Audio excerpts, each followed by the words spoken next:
안녕하세요. 만나서 반갑습니다. 역사가 김영준입니다. 중종실록 제5부 불안한 정부, 공신 세력의 위기라는 주제를 가지고 오늘 함께 할까 합니다. 살인, 대간 세력이죠, 정확하게는. 그 대간 세력이 계속 힘을 키워나가고 있었지만 사실 박원종 입장에서는 그거보다도 더 신경 쓰이는 게 있었습니다. 그것이 무엇이었냐? 반정이라고 말은 했지만 뭐 사실 따지고 보면 이것도 쿠데타죠. 결국 뭐 이제 쿠데타인 셈인데 아무튼 이렇게 해서 쿠데타를 일으켜가지고 권력을 장악을 했다. 근데 이걸 보고서 본 따가지고 제2, 제3의 쿠데타가 일어나지 말란 법은 없습니다. 아니 사실상 거의 확정적이라고 봐야 돼요. 인류 역사에서 한번 이렇게 비정상적인 수단으로 권력을 잡기 시작을 하면은 이걸 본 따가지고 제2, 제3의 쿠데타가 계속 발생하는 것은 거의 반복되었던 일입니다. 박원종도 당연히 이거를 모를 리가 없어요. 더군다나 중종 관청이 너무 싱겁게 승리를 해버리다 보니까 실제로 여기 허파에 바람이 들어가는 사람들이 있을 법도 합니다. 그래서 이것 때문에 박원종이 어떤 이제 생각을 했던 거냐면 최대한 많은 사람들을 공신으로 책봉을 하자라고 그렇게 생각을 했던 거죠. 물론 이게 살인 세력들, 그러니까 대간들에 의해서 주요 공격 대상이 되긴 했지만 박원종 입장에서는 그냥 대간들한테 물어뜯긴 게 낫다고 판단을 했던 거예요. 최소한 대간들은 무력을 통해서 뒤엎어가지고 권력을 빼앗겠다 그런 시도를 하는 사람들은 아니거든요. 그냥 대간들한테 공격당하는 게 낫지 제2, 제3의 쿠데타 세력이 양산돼서는 안 된다. 그래서 어지간한 사람들은 다 공신 세력으로 포섭을 하는 그런 방식을 쓰게 됩니다. 하지만 그럼에도 불구하고 제2, 제3의 쿠데타는 계속 발생할 수밖에 없는데요. 왜냐면은 이 공신 책봉이란 게 따지고 보면은 그렇죠. 정무적인 판단이 좀 많이 들어갈 수밖에 없어요. 그래서 예를 들자면 이제 태종 때 있었던 2차 왕자의 난, 사실 뭐 박포가 일으켰던 난이죠. 박포가 거의 뭐 이제 주도해가지고 설계했던 난인데 그 박포 자체가 이렇게 정변을 계획했던 이유 중에 하나가 공신책봉에 대한 불만 때문에 그런 거잖아요.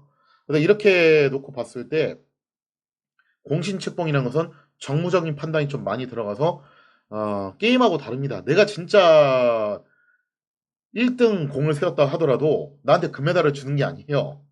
공은 1등이지만 금메달이 아니라 은메달이나 동메달이 나올 수도 있어요. 그리고 아무것도 아는 사람이 금메달을 가져갈 수도 있습니다.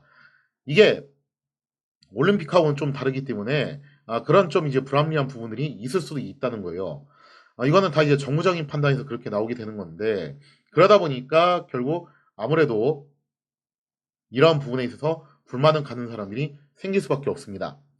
자, 때는 중종 2년, 아직 이제 유자강이 조정에 남아있을 무렵이었는데, 그때 당시 이제 공조 참의였던 유승조가 중종을 찾아와가지고 이런 고변을 하게 됩니다. 자기 옆집의 의관, 김공저라는 인물이 살고 있는데, 그 사람이 평상시에 나에게 무슨 얘기를 했냐면은, 지금 현재 좌의정인 박원종은 문제가 정말 많은 사람이다. 즉 폐주의 나인들을 많이 데리고 있고 사람들을 접대를 하면서 자신들의 권세를 내세우는데 이게 자칫 잘못하면 왕을 능가하는 권세를 가질 확률이 생긴다. 그리고 유자강, 특히 유자강에 대해서 어마어마하게 비판을 하면서 저 유자강 같은 경우 옛날에도 문제가 많았던 사람인데 지금 여기도 역시 반정 공신에 이름을 올린 다음에 권세를 계속해서 휘두르면서 부당한 행동들을 많이 하고 있다. 그래서 이런 사람들을 가만히 내버려 두셔야 되겠습니까? 자, 그리고 또 이런 얘기도 해요.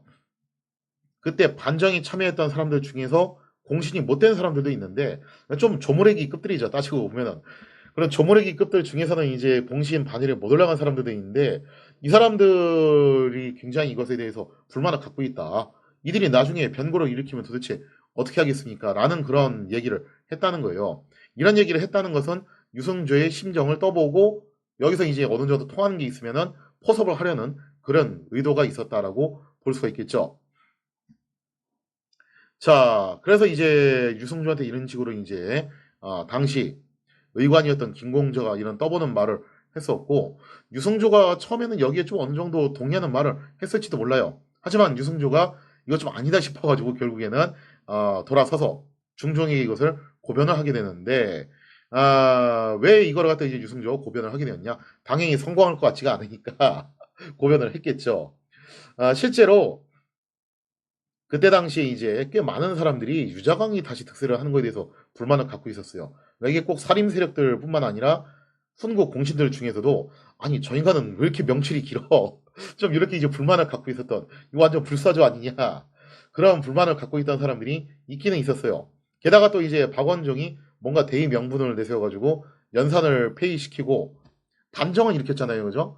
그러면 뭔가 좀 개혁을 할 줄 알았는데 박원종이 하는 행동이 그냥 적당히 조치만 취하고 자기가 이제 그런 막강한 권력을 누리면서 호요식하면서 사치와 향락에 빠지는 그런 모습들을 보여주니까 여기에 대해서 이제 실망을 했던 사람들이 있었던 것 같습니다. 그래서 박경, 조광보, 유승조, 문석이 이런 사람들이 김공주하고 그 의관이었던 김공주하고 합작을 해가지고 계획을 세운 거죠.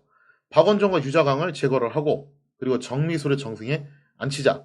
그리고 누구를 또 추가적으로 끌어들이냐면은 남곤, 심정을 끌어들이자라는 그런 이제 이야기를 하게 됩니다. 그리고 이들을 제거하면은 아마 대간 세력들은 우리 편을 들어주지 않을까 그렇게 생각을 했던 거죠. 자, 그래서 이제 남곤, 심정 이제 앞으로 자주 등장할 사람들의 이름이 거명이 돼요.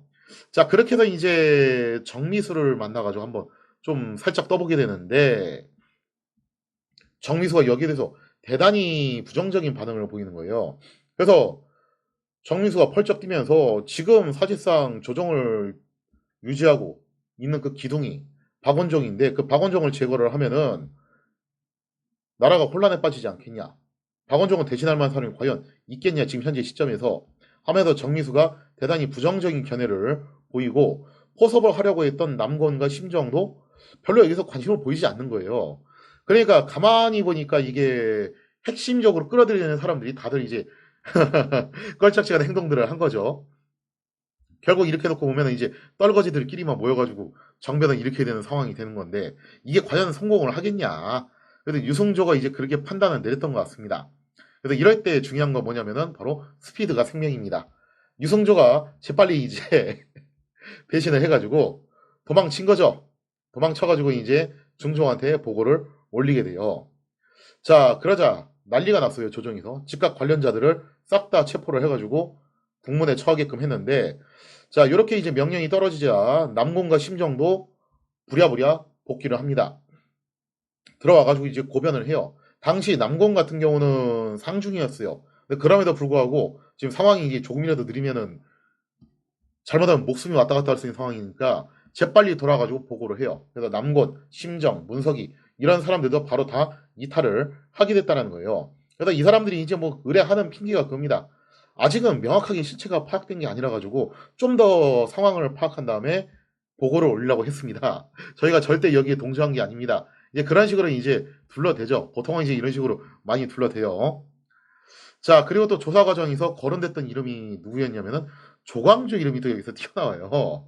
그러니까 조광조도 박원종이 지금 보이고 있는 저런 이제 권세 이런 것에 대해서 대단히 좀 불만을 갖고 있었고 여기에 대해서 비판적인 발언을 했다라는 거죠.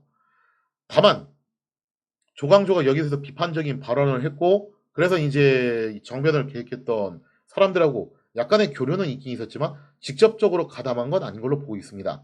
그러니까 이제 정변을 주도했던 사람들은 조광조 같은 그런 이제 신진 살인 세력들이 자신들의 주장에 대해서 어느 정도 동조를 하니까 직접적인 멤버로 끼우진 않다 하더라도 자기들이 정변을 일으키면은 결국 우리한테 서포트를 해주지 않겠냐. 아마 그런 기대감을 가졌던 것 같아요. 자, 그래서 이게 자칫 잘못하면은 사화로 번질 수도 있는 상황이었는데, 그런데, 아무래도 이제 전국 초기에 이렇게 또 대규모 사화가 일어나는 것은 분위기상 별로 좋지 않다. 그런 이제 의견 때문에 결국 상황을 최소한 시켜가지고, 최소한 시켜가지고 마무리 짓기로 그렇게 결론을 내리게 됩니다. 자, 그래서 이제 조광조를 비롯한 뭐 이제 신진, 살인들 같은 경우는 그냥 다 무혐의 처분으로 가게 되고, 확실하게 제거할 사람은 두 사람으로 찾게 됩니다. 그래서 주모자로 핵심적인 주모자로 지목되었던 박경 그리고 의관 김공저 두 사람은 결국 사형을 당하게 되고 고변을 하긴 했지만 그래도 발을 좀 깊숙이 담근 사람들이죠. 그래도 유승조, 이계맹, 이장길, 정미수, 김감 이런 사람들은 이때 유배를 보내게 됩니다. 뭐 죄목은 이제 바로 고하지 않은 죄라고 볼 수 있죠. 근데 이런 죄목들은 사실 이제 얼마 안 가서 금방 풀려나긴 해요. 그냥 좀 완전 무혐의라 하기는 좀 거시기 하니까 형식적으로 좀 보냈다라고 보는 게 좀 맞을 것 같아요. 그리고 심정과 남권, 문석이. 아니 이 세 사람 같은 경우도 사실은 제때 고하지 않은 죄가 있는 건데 이 세 사람 같은 경우는 오히려 상을 줍니다. 그러니까 당시 이제 분위기 자체가 웬만하면은 이 사안을 확대시키지 않겠다라는 그런 의사 표시로 그래도 이제 발을 깊숙이 담그지 않았던 남궁 같은 경우는 이렇게 상을 주자라는 쪽으로 이야기가 귀결이 나게 돼요. 이와 관련해서 이제 뭐 유자광은 대단한 불만을 표출하기도 하죠. 아니 남궁 같은 경우 제때 고변한 것도 아닌데 왜 저게 무혐의냐? 그리고 처음에 정미수 같은 경우도 그냥 파직으로 끝내려고 했었는데 이게 박원종이랑 유자광이 항의를 해 가지고 "파직 정도는 안 된다. 그거보다는 좀 더 세게 가야 된다." 해서 유배로 간 거거든요. 근데 처벌이 좀 너무 미온적으로 갔다는 점에 대해서 유자광이 좀 여기서 불만을 표하기도 해요. 그리고 박원종은 여기에서 내심 불만을 가졌을 법도 하지만 동료들이 박원종한테 요런 식으로 대강 설득을 합니다.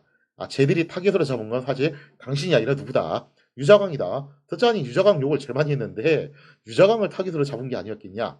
그러니까 이렇게 그때 당시에 유자광이 훈과 살인을 막론하고 좀 폭넓게 비호감 낙인이 좀 찍힌 상황이었어요.